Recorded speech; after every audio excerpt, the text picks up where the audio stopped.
But I think for me, it's been a very, very dramatic week in our country.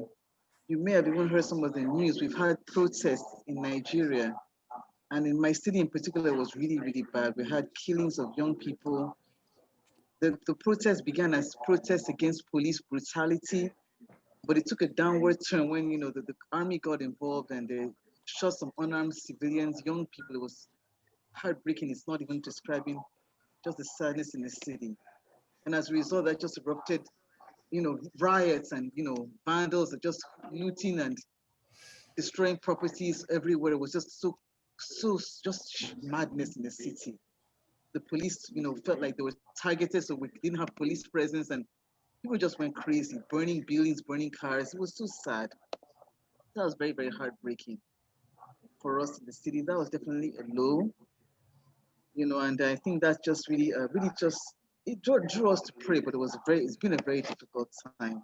Funny enough, on the backside of the protest too, there's been highs because one of the brothers who was directly affected, his car was just burnt to ashes. They just came and touched his car, and but just seeing his attitude has been so convicting. Right that day after it happened, he says, "You know what? I have my friend I'm studying the Bible with. I need to go and reach out to my friend because I'm glad I have my life. I wasn't hurt. My family wasn't hurt. So I'm just thankful that God spared my life. Yeah, properly we can always replace, but you know what? I'm just gonna go out and keep sharing my faith and reaching out to my friends. And just seeing that attitude was just encouraging. And even with the way the city is still not really fully at peace right now. Even last night during midweek, I got a frantic phone call from my sister where there was gunfire in her neighborhood. She was terrified, and her husband wasn't home. She called me in the middle of midweek to say, "Listen, there's gunfire. Can you call, get help for me?" And all that. She couldn't find anybody to reach out to help. She was with the two kids alone in the house. Her husband wasn't even home, and it was just a very scary moment. So I had to just quickly from midweek start making calls. Who knows everybody? How can we get across to get some police to get to her house and all that? It was just really very frightening. But thankfully she's safe. Her husband made it home safely as well. And just talking with them this morning that everything is calm.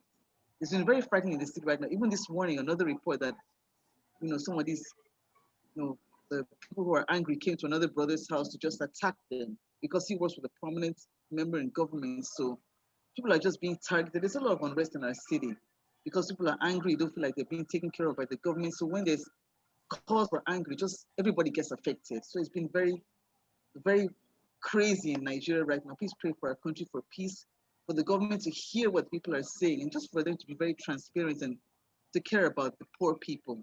Because Nigerians just feel like they're not well taken care of, and so that anger is just coming out in so many negative ways. So please pray that the disciples are safe, that our young ones are safe, and that somehow the government will respond in a very humane and sensitive way to our people. But I'm grateful because nobody has been hurt. So very thankful about that. So for me, that's a big high. That even the disciples who have gone through this are really just trusting God, believing that, God is in control and He will continue to take care of us. So nobody's allowed that to really mess up their faith or make them feel down. So for that, I'm very, very thankful.